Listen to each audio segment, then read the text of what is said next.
문재인 대통령이 조국 법무장관을 두고 지지와 반대 집회가 이어지는 것에 대해 국론 분열이라고 생각하지 않는다고 말하며 검찰 개혁에 있어서 법무부와 검찰은 한 몸이라고 강조했습니다. 지난 2017년 유재수 전 금융위 금융정책국장에 대한 비위 의혹 감찰이 당시 민정수석이던 조국 장관에 보고된 뒤 중단됐다는 전 청와대 특감반원의 증언이 오늘 법사위 국정감사에서 나왔습니다. 앞서 지난 2월 김태우 전 특감반원이 주장한 것과 같은 증언이 또 나온 겁니다. 조국 장관의 수사를 두고 여야가 또 난타전을 벌였습니다. 민주당은 낙마를 위한 수사라고 검찰을 질타했고 한국당은 조 장관 일가를 가족 사기단이라고 비난했습니다. 올 들어 발생한 태풍 중 가장 강력할 것으로 예상되는 하기비스가 관북은 해상에서 북상하고 있습니다. 하기비스는 이번 주말쯤 일본을 통과할 것으로 보이는데 제주와 남부지방에 영향을 미칠 가능성이 높아 보입니다. 내년 국정원의 안보비가 7,056억 원으로 편성돼 전임 정부 당시 책정됐던 2017년 특활비와 비교하면 43%나 증가한 것으로 나타났습니다.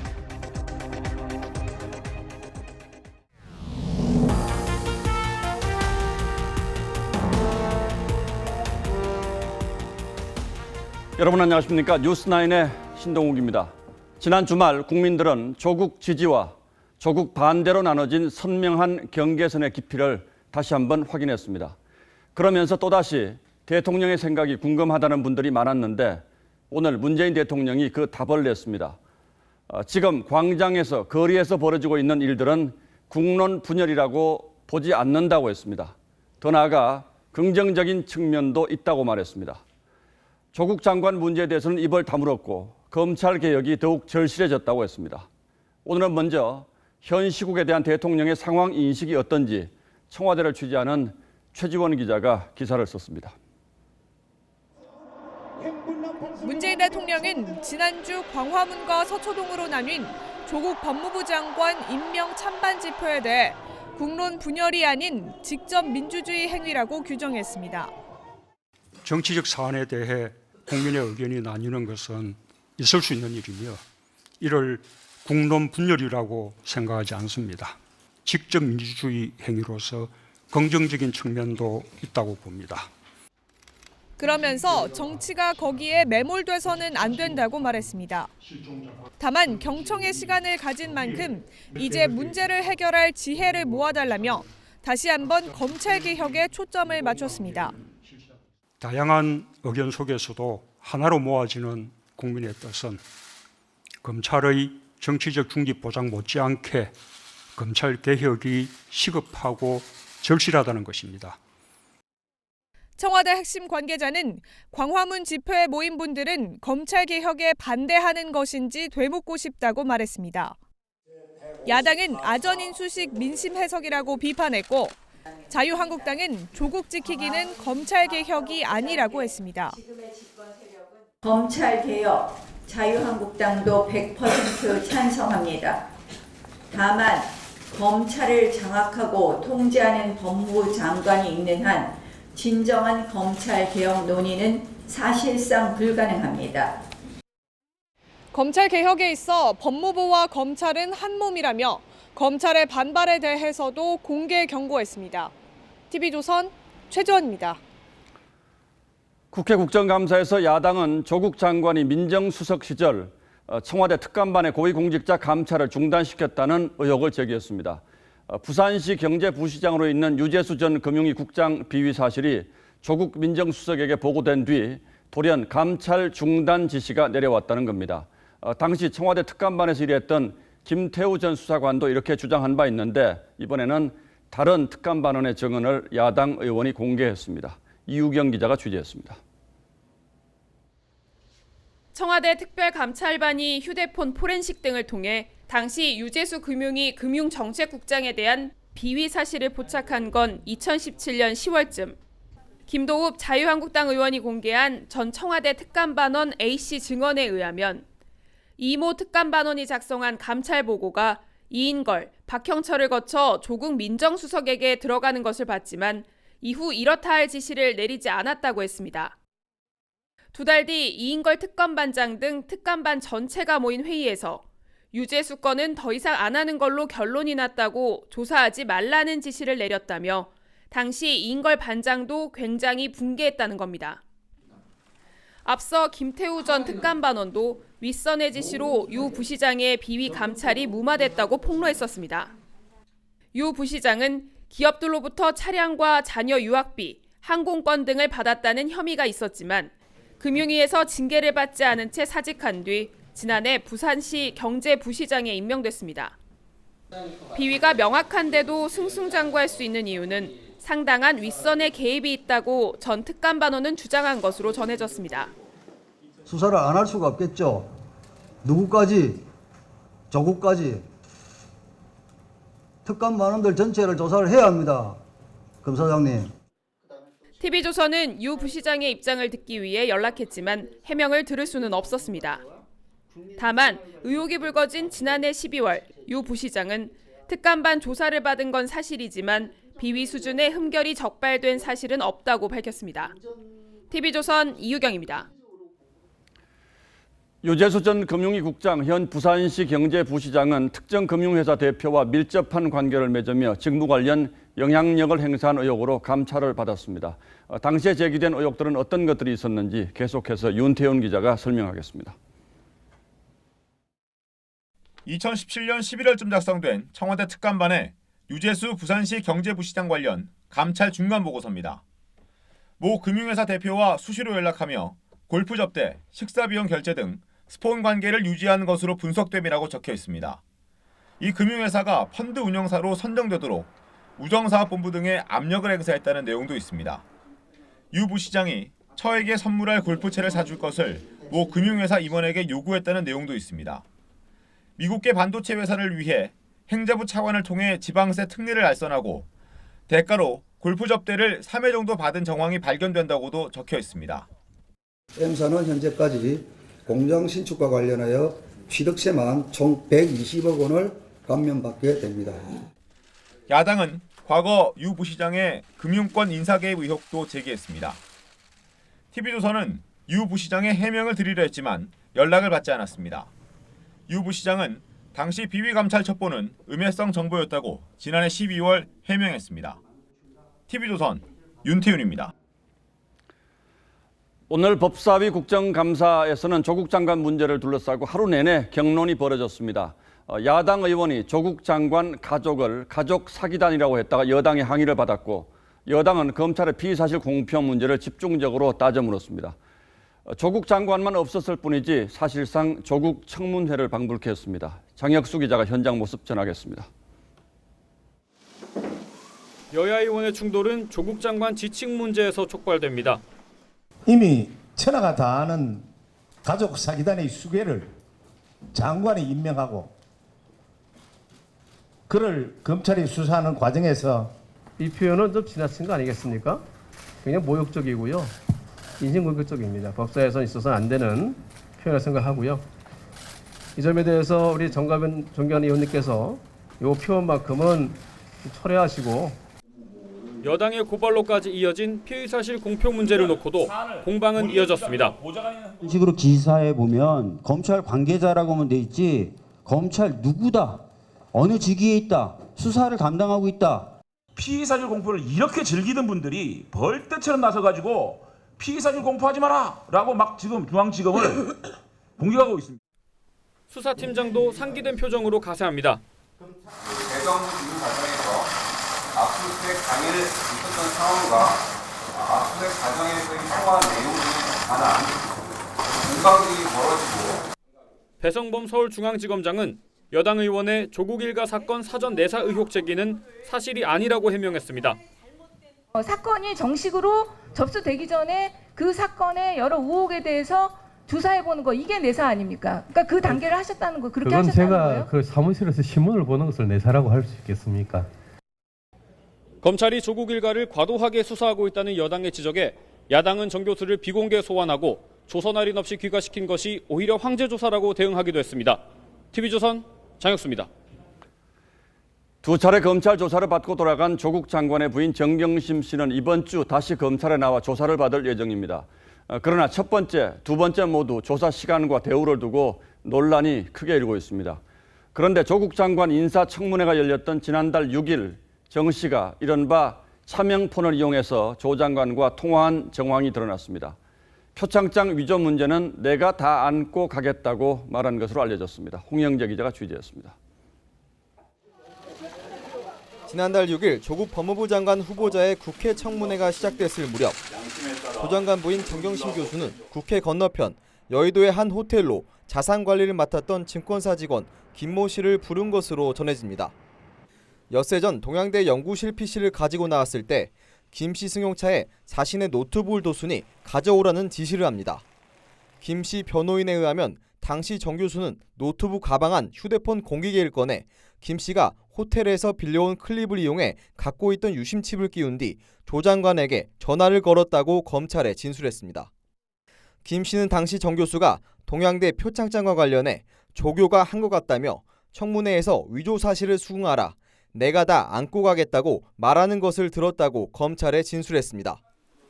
당시 조 장관 후보자는 위조 여부가 가려지면 부인도 법적 책임을 져야 한다는 취지로 말했습니다. 제 처가 만약에 관련이 돼 있다면 그에 해당되는 처벌을 받아야 한다고 생각합니다. 검찰은 호텔 CCTV를 통해 김 씨의 진술과 당시 정황이 상당 부분 일치한 것을 확인한 것으로 알려졌습니다.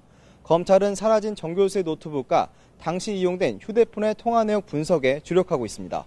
TV조선 홍영재입니다.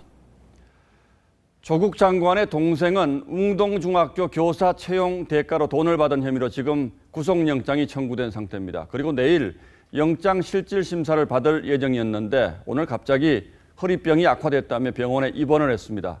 혹시 꾀병은 아닌지 검찰이 확인에 들어갔습니다. 조정린 기자입니다. 검찰이 조국 법무부 장관 동생 조모 씨 구속영장을 청구하며 적용한 혐의 가운데는 웅동학원 채용비리 관련 증거인멸 교사 혐의가 포함된 것으로 알려졌습니다. 웅동학원 사무국장 역할을 해온 조 씨가 교사 채용 대가로 2억 원을 받는 과정에 관여했던 공범들에게 자료 폐기와 해외 도피를 지시했다는 진술을 확보한 것입니다. 조 장관 동생의 현금 전달책 역할을 한 것으로 알려진 조모 씨는 한 달가량 필리핀으로 출국했다 귀국한 뒤 구속됐습니다. 이 전달책 조 씨의 상급자인 박모 씨도 구속됐는데 법원은 당시 영장에 증거인멸 우려를 명시하기도 했습니다. 이 때문에 조 장관 동생 조 씨의 영장 발부 가능성이 높다는 관측도 나오는데 조 씨는 영장 심사를 하루 앞두고 허리 디스크로 입원했다며 심사 연기를 요청했습니다. 법원은 예정대로 내일 오전 10시 반 신문기일을 열 예정입니다. 내일 영장 실질 심사가 불발될 경우 구인 영장을 집행해서라도 조 씨를 법정에 세울 수 있다는 방침도 밝혔습니다. 검찰은 정경심 교수의 진술조사 논란에 이어 조 장관 동생까지 영장심사 전 돌연 입원하자 지연 또는 회피 전략이 아닌지 확인해 원칙대로 대응하겠다는 입장입니다. TV조선 조정린입니다. 오늘 국정감사에서 야당 의원들의 요구로 구속된 조국 장관 오촌 조카 검찰 공소장이 공개됐습니다. 검찰 수사 결과 어떤 혐의가 확인됐는지 종합 보고서라고 이해하시면 좋겠습니다. 그 공소장에는 조 씨가 회사 직원들에게 정경심 씨 이름이 나오는 서류를 모두 삭제하라고 지시했다는 대목이 나옵니다. 정경심 교수와의 공모 관계를 구체적으로 밝히진 않았지만 정 교수가 펀드 운영에 주도적으로 참여했다는 정황이 공소장 곳곳에 드러나 있습니다. 한성훈 기자가 자세히 설명하겠습니다. 조국 당시 법무부 장관 후보자의 인사청문 자료를 토대로 사모펀드 의혹이 불거지기 시작했던 지난 8월 17일. 조 장관 오촌 조카 조모 씨는 사모펀드 운용사인 코링크 프라이빗 에쿼티 이모 대표와 강원도 한 리조트에서 만났습니다. 장관 후보자 가족의 사모펀드 출자 등 불리한 증거를 없애기로 한 겁니다. 조 씨는 서울 강남 본사 직원에게 전화를 걸어 정경심 교수 남매 이름이 나오는 서류와 파일 등을 모두 삭제하라는 취지로 지시했다는 게 검찰이 파악한 내용입니다.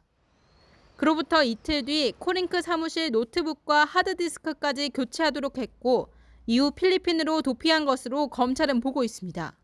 조 씨는 조 장관 인사청문회 당시 투자 대상과 운용 정보를 펀드 투자자에 공개하지 않는다는 블라인드 규정을 만드는 등 허위 해명 자료도 만들어 배포한 혐의도 포함됐습니다. 어디에 투자되는 것인지를 투자자에게 알려주지 않도록 설계되어 있고 그것이 알려주면 불법인 것입니다. 검찰은 또 조 씨가 회사 자금 13억 원 횡령 범행의 동기로 2018년 8월쯤 정 교수가 투자금 상환을 독촉하자 벌인 일이라고 했습니다. TV조선 한송원입니다. 조국 장관의 딸 조민 씨가 지난주 언론과 인터뷰를 하고 라디오 방송에도 출연해서 자신을 둘러싼 의혹을 해명한 바 있습니다. 그리고 오늘은 서울대 인턴에 참여했다는 동영상을 두고 국회에서 논란이 일기도 했습니다.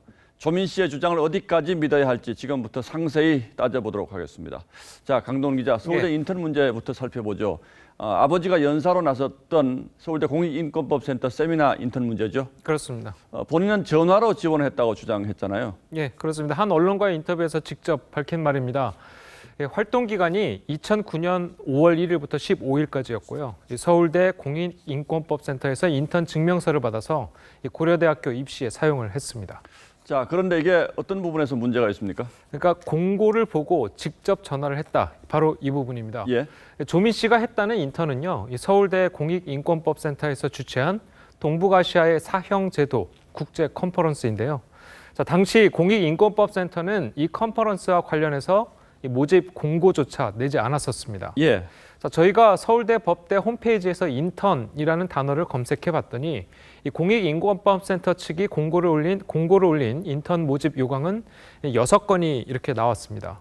조민 씨가 했다는 인턴 모집 요강은 없고 나머지 인턴 모집 요강도 지원은 전화가 아닌 이메일로 전부 받았습니다. 자, 거기다가 따로 센터 전화번호는 아예 적혀 있지도 않았습니다. 뭐 상당히 오래전의 일이니까 공고를 했다가 삭제했을 수도 있지 않겠습니까? 예, 뭐 물론 그랬을 수도 있지만요. 당시 센터장을 맡았던 한인섭 교수가 조국 장관과 가까운 사이였다는 점, 그리고 모집 요강이 없는 것에 대해서 서울대 측은 아무런 해명도 내놓지 않는다는 점에서 이 개인적인 친분에 의한 인턴 스펙 쌓아주기라는 의혹을 받고 있는 겁니다. 사실 이 문제는 서울대 쪽에서 정확히 조사를 해서 사실관계를 밝혀주면 금방 끝날 일인데 예. 서울대 쪽도 참 이해하기가 어렵습니다. 맞습니다. 그런데 어제 조 장관 측에서 공개한 동영상이라는 건 또 뭡니까? 예, 화면에 보시는 바로 이 동영상입니다. 이 조민 씨가 인턴을 했다는 컨퍼런스 영상인데요. 이 방청석 가운데 앉아 있는 이 여성이 바로 조민 씨라고 주장을 했습니다. 예. 인턴을 했다는 증거라고 이야기까지 했습니다. 자, 그런데 오늘 국정감사에서는 야당 의원이 이 여성이 조민 씨가 아니다라는 주장도 했죠. 예, 그렇습니다. 자유한국당 주광덕 의원 이야기인데요. 한번 직접 들어보시겠습니다. 그 사진의 여성은 우리가 보기에 조국 딸이 아니다. 일단 얼굴이 다르다. 두 번째, 당시 고등학교 3학년 학생으로서 머리 스타일이 그 당시에 내가 기억하는 조국 딸 조민의 머리 스타일하고 전혀 다르다. 이런 제보를 지금 받았습니다. 자, 뭐 이건 뭐 저희가 지금 진짜 누구 말이 맞는지는 확인하기 어려운 내용인데 예. 실제로 이 동영상 전체 길이가 얼마나 되는지는 잘 모르겠습니다만 다 확인을 해봤습니까? 예, 했습니다. 저희가 서울대 도서관 홈페이지에서요, 풀 영상, 그러니까 이 컨퍼런스 처음부터 끝까지 나와 있는 영상들을 확인해 봤더니 이 조 장관 측이 조민 씨라고 지목한 여성은 이 컨퍼런스 처음부터 끝까지 이 주제 발표나 질의응답 등 아무것도 하지 않고 가만히 앉아만 있었습니다. 예. 자, 조 장관 딸을 이 의학 논문 제1저자로 올려준 장영표 단국대 교수의 아들 장모 씨 역시 검찰에서 진술을 단 하루 참석했는데 2주간 활동했다는 증명서를 받았다. 이렇게 시인했기 때문에 이 동영상만 가지고 이 조민 씨가 제대로 인턴을 했다고 보기는 어렵습니다. 그러니까 제대로 인턴을 했다면 뭔가 행사 주최 측으로 보일 만한 활동들이 좀 있어야 되는데 가만히 앉아 있기만 했다, 이런 취지죠. 예. 예, 그건 뭐 나중에 좀 더 확인해 보기로 하죠. 예, 강동원 기자 잘 들었습니다.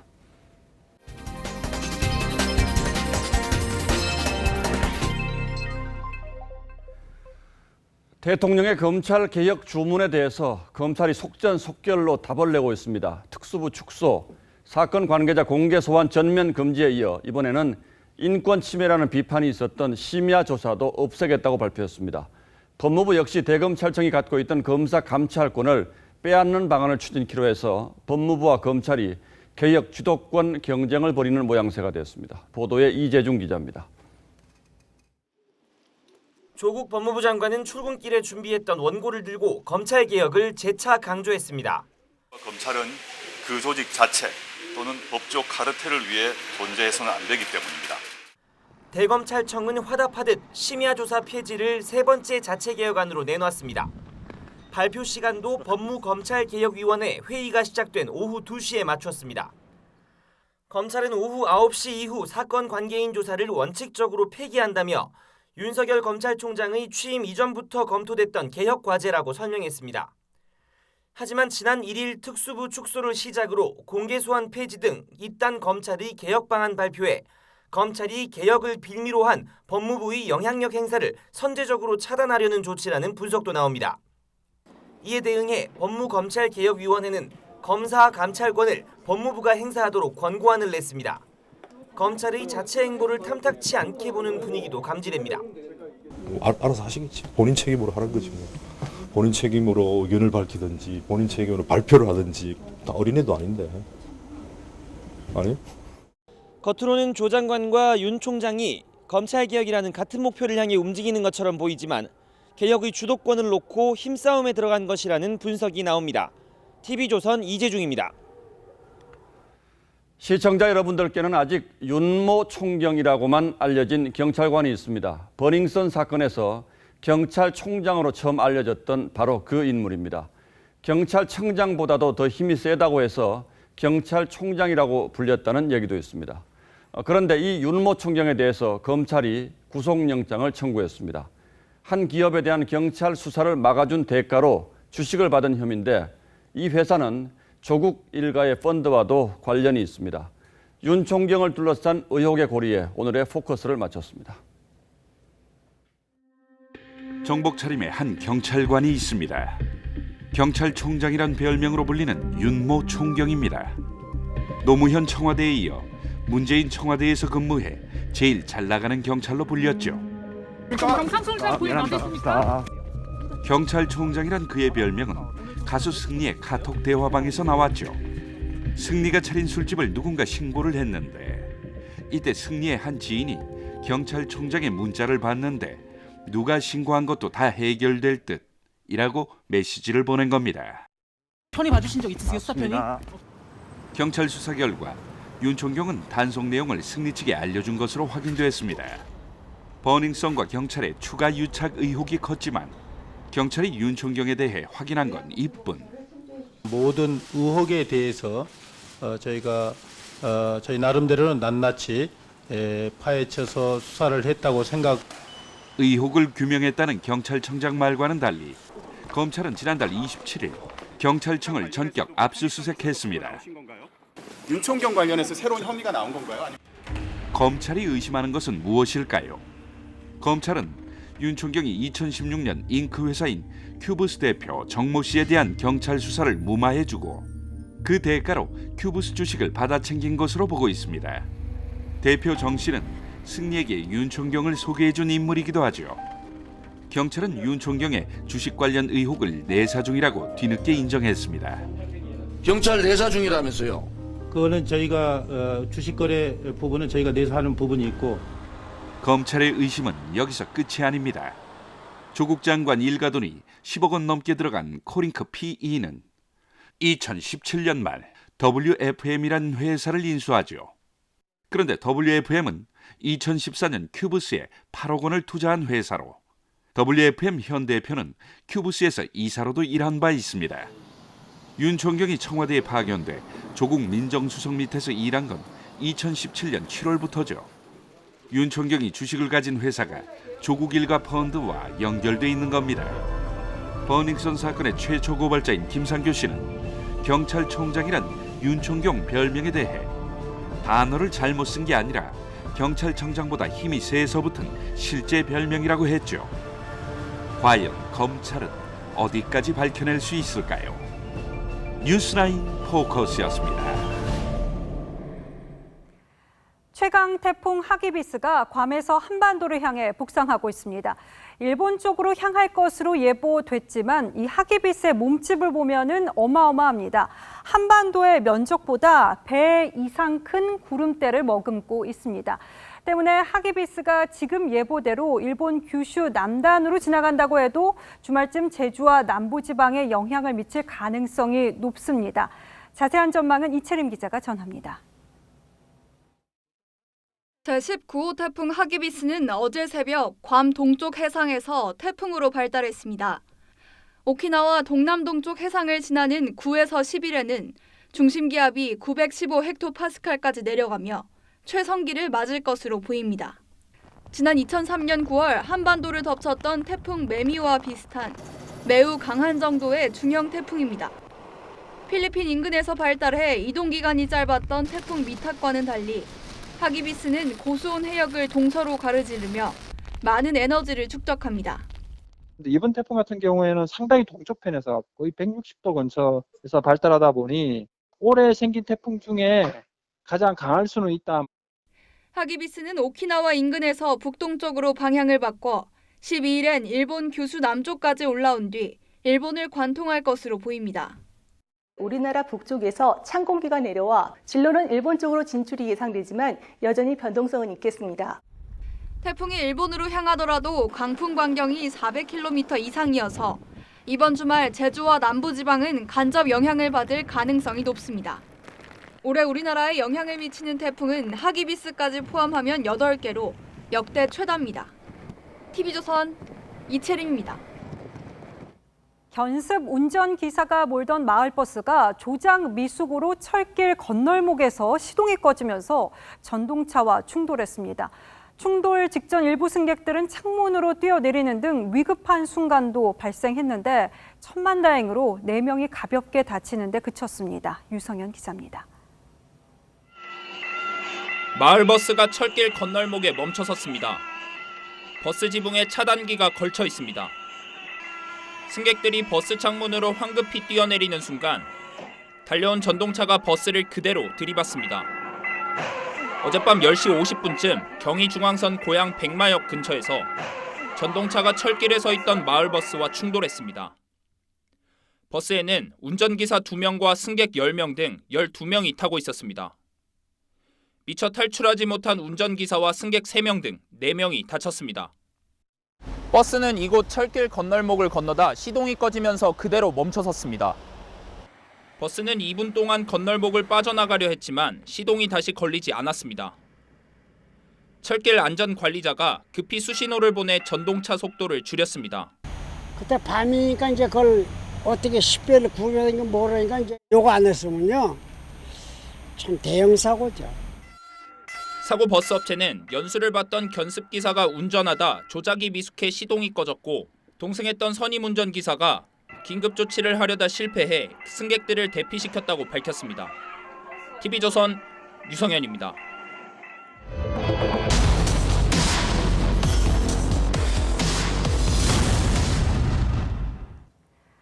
대한민국은 스마트폰 터치 몇 번이면 쉽게 배달 음식을 먹을 수 있는 배달 사회가 된 지 오래죠. 하지만 그 과정에서 이름, 주소, 전화번호 등 개인정보가 노출되는 탓에 스토킹 등 범죄에 노출되기도 했습니다. 이 때문에 생겨난 게 안심번호라 불리는 가상 전화번호인데 이건 믿어도 되는 걸까요? 편리함 뒤에 숨은 그늘은 어두웠습니다. 소비자 탐사대 김하림 기자입니다.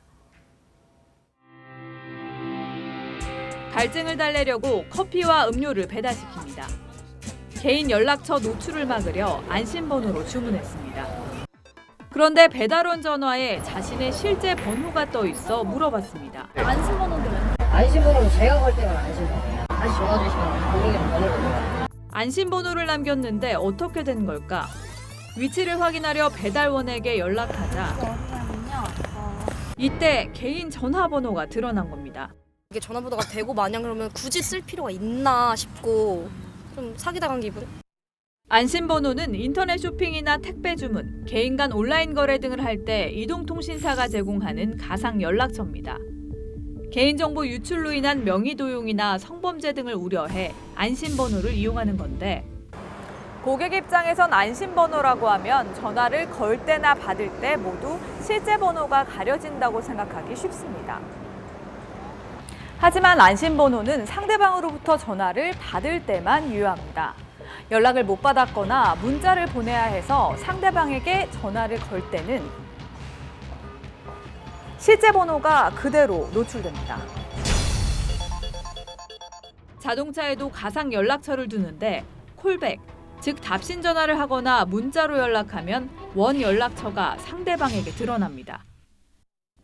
실제 최근 한 배달원이 가상번호로 주문한 여성 연락처를 알아낸 뒤 스토킹에 문제가 됐습니다. 핸드폰 번호가 노출될까 봐 걱정돼서 사용했습니다. 안심번호의 문자 서비스 불안정성도 문제로 지적됩니다. 집이 아닌 무인 택배함 등으로 배송하면 배송 알림이나 비밀번호가 문자로 전송되는데 안심번호는 송수신에 오류가 많다는 겁니다.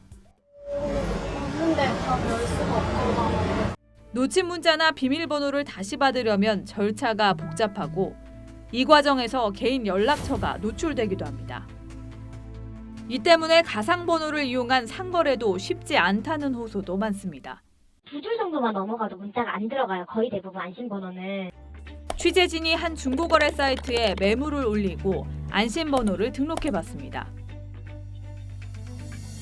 구매자로 가정해 문의 문자를 보냈더니 10건 중 5건은 발송이 안 되고 70자 넘는 문자 전송이나 파일 첨부도 불가능했습니다.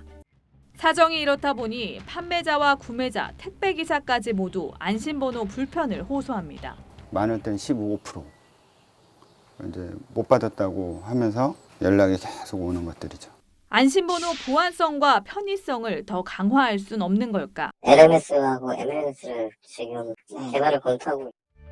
안심할 수 없는 안심번호. 소비자는 불안합니다. 소비자 탐사대였습니다. 예를 하나 들어보죠. 이 미성년자가 11억 원짜리 아파트를 구입했다. 뭔가 수상한 냄새가 나죠. 정부가 강력한 부동산 규제에도 서울 아파트값 상승세가 심상치 않자 역대 최대 기관을 동원해서 수상한 부동산 거래에 대한 자금 출처 조사에 나서기로 했습니다. 김지아 기자가 보도합니다. 10대 A군은 최근 서울에 11억 원짜리 아파트를 취득했습니다. 전세금 5억 원을 끼고 예금 6억 원을 투자했습니다. 대출과 보증금을 이용해 자기 자금 한 푼 없이 법인 명의로 10억 원짜리 아파트를 구입한 경우도 있습니다. 정부가 꼽은 대표적 이상거래 사례입니다. 국토교통부는 서울시와 행정안전부, 국세청, 금융위 등 32개 기관과 합동으로 지난 8월 이후 성사된 수상한 부동산 거래를 샅샅이 조사하기로 했습니다. 역대 최대 기관이 동원된 고강도 조사입니다. 정상적 자금 조달로 보기 어려울 정도로 차입금이 많은 거래, 현금 위주의 거래, 편법 증여나 가족 간 대출이 의심되는 거래 등이 모두 포함됩니다. 서울 25개구 가운데 집값이 많이 오른 강남 4구와 마포, 용산, 성동구, 서대문구 등 총 8개 구가 중점 조사 대상입니다. 주택 취득자가 자금 출처를 소명하지 못할 경우 출석 조사까지 받게 됩니다. 갭 투자와 같은 과다 차입금 또는 편법, 불법 대출을 이용한 투기가 조짐이 포착되고 있다고 판단하고 있기 때문에 국토부는 내년부터는 한국감정원과 함께 팀을 꾸려 상시 조사 체계를 운영할 예정입니다. TV조선 김자입니다. 글로벌 자동차 업체들이 인력을 감소해야 하는 상황에 몰렸습니다. 전기차와 수소차 등 미래 자동차들은 휘발유나 경유차보다 생산 인력이 훨씬 적게 필요하기 때문인데 현대차의 경우에는 10,000명을 줄여야 생존이 가능할 것이라는 전망도 나옵니다. 정준영 기자입니다. 휘발유 등 내연기관 자동차엔 3만 개 부품이 들어갑니다. 하지만 전기차나 수소차에 들어가는 부품은 30에서 50%가량 적습니다. 자동화된 공정에서 훨씬 적은 일손으로 생산이 가능합니다. 현대자동차 외부자문위원회가 생산 인력을 2025년까지 20에서 40% 줄이지 않으면 노사가 공멸할 것이란 경고를 내놓은 건 이 때문입니다. 국내 생산 인력이 5만 명인 걸 감안하면 최소 10,000명은 줄여야 생존할 수 있다는 계산입니다.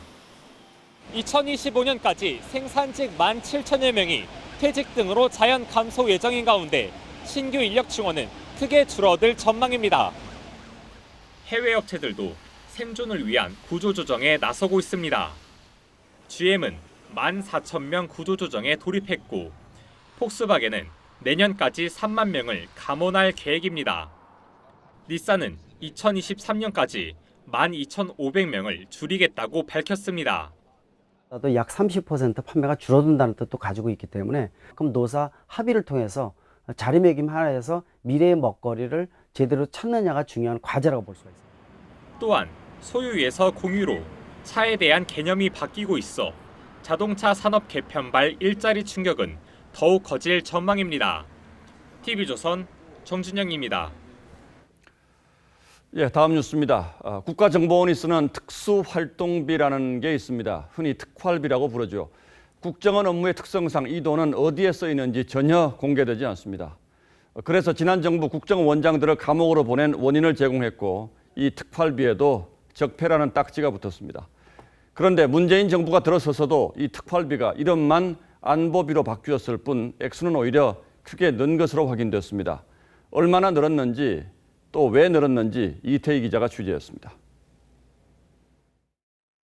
국회 예산정책처가 공개한 부처별 특수활동비 예산 편성 내역입니다. 국회를 비롯한 대부분의 부처 특활비가 줄어든 가운데 국정원 특활비만 증가한 것이 눈에 띕니다. 2017년 4,930억 원이던 국정원 특활비는 문재인 정부 출범 첫 해 한 차례 삭감됐지만 올해 들어 5,445억 원으로 다시 크게 늘었습니다. 내년에는 여기에 1,600억 원 정도를 더 추가시킨 예산안을 제출했는데 지난 정부에 비해 43% 늘어난 액수입니다. 더불어민주당은 그동안 국정원 특활비를 적폐로 규정했고 지난해 1월 추미애 당시 대표는 국민 세금을 영수증도 없이 쓰는 건 있을 수 없다며 용도를 제한하는 법안까지 제출했습니다. 안보비라는 명목으로 특활비 자체를 다른 쪽에 쓰고 있다 이런 의혹이 될 수밖에 없고요. 이것이야말로 내로남불이다. 국정원은 과거 예산 전액을 특활비로 편성하다 2018년부터 안보비로 이름을 바꿨습니다. 국정원은 사이버 안보 위협 대응, 과학정보 역량 강화 등을 위한 예산 증액으로 과거의 특활비와는 다르다고 설명했습니다. TV조선 이태희입니다. 문희상 국회의장과 여야 당대표들이 정기적으로 만나는 초월회라는 모임이 있습니다. 당파를 떠난 복잡한 국정 현안에 대한 해법을 모색하자는 취지의 모임인데 오늘 모임에 민주당 이해찬 대표가 일방적으로 불참했습니다. 국회가 제 기능을 하지 못해서 국민들이 광장으로 나간다는 비판이 있기 때문에 이해찬 대표의 오늘 불참이 더더욱 주목을 받았습니다. 보도에 김보건 기자입니다. 문희상 국회의장이 초월의 모임에 불참한 이해찬 대표를 잔칫날 신랑이 비유해 비판했습니다. 잔칫날에 주례하고 신부를 왔는데 신랑만 빠진 것 같아서 많이 거절합니다. 이 대표는 초월회가 민생을 도모하는 장이 아니라 성토의 장으로 변질되고 있다며 이날 모임에 불참했습니다. 바른미래당은 고집불통 이 대표가 야당과의 대화를 걷어찼다고 비판했고 여당의 대표가 나오지 않는 일은 생각할 수 없었던 일들이 벌어지고 있습니다. 근데 이게 지금 정부 여당의 자세 같습니다. 정의당도 아쉬워했습니다. 전쟁 중에도 서로 대화하고 협상을 하는데 문 의장과 야당 대표들은 조국 장관으로 촉발된 국론 분열을 정치로 풀어야 한다는 데에는 공감했습니다. 광장 정치의 과열로 의회 정치가 위기를 맞는다는 공통인식입니다. 문 의장과 사당 대표는 여야 대표 간 회의 기구인 5당 정치 협상회의를 신설하기로 합의했습니다. 모임이 끝난 뒤 이해찬 대표도 수용 의사를 밝혔습니다. TV조선 김보건입니다. 현 정부 들어서 국가보훈처를 둘러싼 논란과 구설수가 유난히 잦습니다. 이번에는 6.25 전쟁 영웅을 기리는 포스터에 고지로 진격하는 중공군 사진을 실었습니다. 차정성 기자가 취재했습니다. 연기가 피어오르는 고지를 향해 장병들이 치열한 전투를 벌이는 이 사진. 국가보훈처는 불굴의 의지로 수도 고지를 지킨 고 공해동 육군 하사의 활약상을 설명하며 이 사진을 포스터로 만들어 배포했습니다. 그런데 국군의 적이었던 중공군의 모습이었습니다. 보훈처가 만든 포스터는 이런 책상용 달력에도 쓰였습니다. 잘못된 사진이 실린 이 달력은 지난해 말 15,000부가량 제작돼 전국의 관공서나 보훈시설, 학교 등에 배포됐습니다. 이 사진은 중공군 참전 이후 강원도 철원군에서 벌어진 상감령 전투 당시 찍힌 것으로 알려졌습니다. 군복에 대한 고증이 부실해 벌어진 일입니다. 사진의 원출처였던 서울 현충원 역시 이번 지적 이전에는 이 사진 속 인물들이 중공군인지 파악조차 못했습니다. 블로그에 자든지 꾸밀라고 해가지고서 구글이라면 우리가 그 나름대로 정통이 있는 인터넷 사이트잖아요. 신뢰성이 이제 남들 있다 생각해서 사진을 따라가지고 게시를 하다 보니까는. 보훈처는 포스터와 사진을 온라인에서 삭제했지만 이미 배포된 달력을 회수할 방법은 없습니다. TV조선 차정승입니다. 이라크가 혼돈에 빠졌습니다. 실업, 물가 폭등 등에 따른 생활고를 비관하는 시위가 6일째 이어진 탓인데요. 경찰과의 충돌로 100여 명이 사망하고 6천 명 넘게 다쳤습니다. 유엔은 의미 없는 인명 손실을 끝낼 것을 호소했습니다. 송무빈 기자입니다. 아수라장이 된 도로 한복판에서 타이어가 활활 탑니다. 총탄 사이로 시위대가 공포에 질린 채 줄행랑칩니다. 수도, 전기 부족과 일자리, 부패 문제를 해결하라며 청년들을 중심으로 이달 1일 시작된 반정부 시위로 엿새 만에 100명 넘는 이들이 숨졌습니다. 부상자도 6,100여 명에 이릅니다.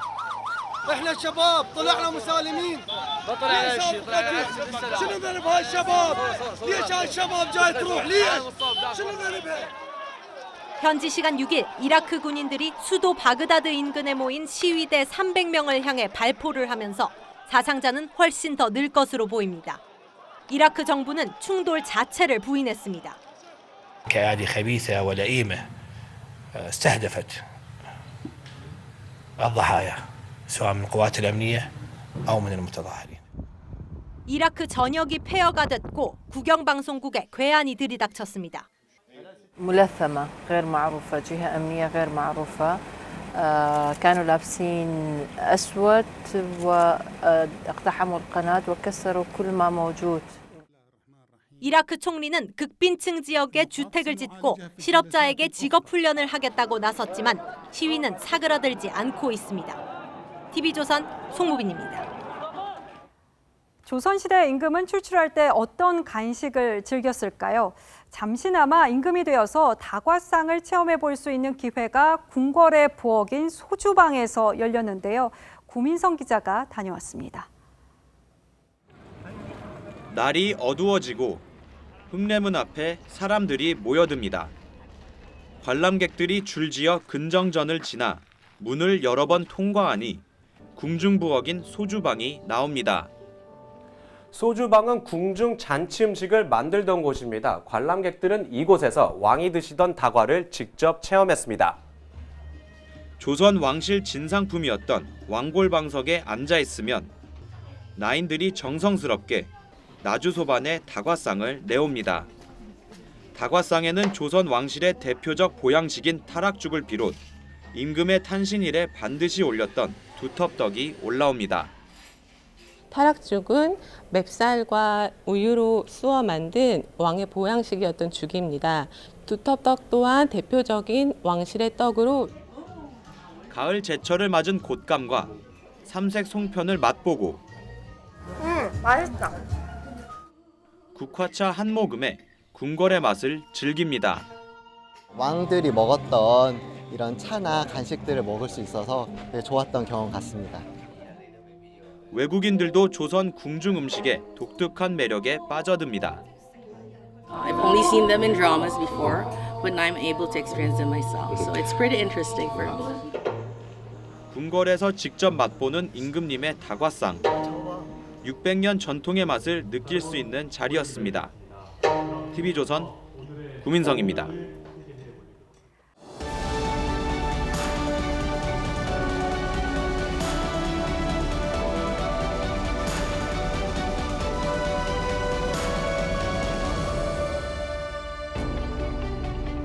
새벽에 잠이 깬 아버지가 평화롭게 잠든 아기를 바라봅니다. 아기가 태어나 선물했던 감동과 행복을 되새기며 소망합니다. 아가야, 너는 길을 가다가 한 송이 들꽃을 위로하는 사람이 되라. 오늘도 어둠의 계절은 깊어 새벽 하늘 별빛마저 저물었나니 아가야 너는 길을 가다가 눈물을 노래하는 사람이 되라. 2011년 김정일이 사망했다고 알리는 북한 TV 앞에서 평양 사람들이 일제히 비명을 지르고 차지러집니다. 통곡하는 행렬에 어린이들도 빠지지 않습니다. 아버지를 부르짖습니다.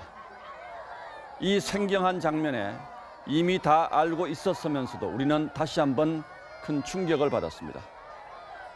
북한 유일 체제에서는 아이들도 세뇌 대상이자 우상화 수단이며 선전 도구입니다. 동요도 정치의 심장이라고 말합니다. 지난주 유튜브에 검찰개혁 동요 메들리라는 동영상이 올라왔습니다. 초등학생으로 보이는 아이들이 촛불 국민에게 드리는 노래라며 아기 돼지, 엄마 돼지, 산토끼 같은 동요의 가사를 바꾸어 부릅니다. 가사는 한결같이 어린이답지 않습니다. 서로 어른이라고 해도 섬뜩할 수 있는 내용으로 동요를 꾸몄습니다. 야당은 토착 왜구, 언론은 적폐 기레기, 그리고 조국 사건을 수사하는 윤석열 검찰총장은 정치검찰이라고 조롱하고 저주합니다. 차마 제 입으로도 전하기 민망한데 이 노래를 부른 아이들은 무슨 생각을 했을지 궁금함에 앞서 먼저 안쓰럽고 걱정스럽습니다. 이 동영상을 올린 매체는 지난 8월 광화문 집회 무대에도 노래하는 아이들 동영상을 올렸습니다. 역시 동요 가사를 바꾸어 자유한국당을 친일파라고 공격하는 영상이었습니다. 작년 11월 한 단체가 돌린 엽서에 초등학생들이 김정은 위원장에게 빨리 와달라, 언제든 환영이라는 글귀를 적어넣는 장면입니다. 뒷면에는 김정은 환영단 가입 신청서가 찍힌 엽서였죠. 소파 방정환 선생은 모든 어린이는 시인이라고 했습니다. 고운 마음으로 보고 느낀 것이 아름다운 말로 흘러나올 때 모두 시가 되고 노래가 된다고 했습니다. 그것이 바로 동요입니다. 그 동요를 분노와 정오에 가득 찬 마음, 천박한 말로 부르게 하는 이 수법은 어디서 배운 것일까요?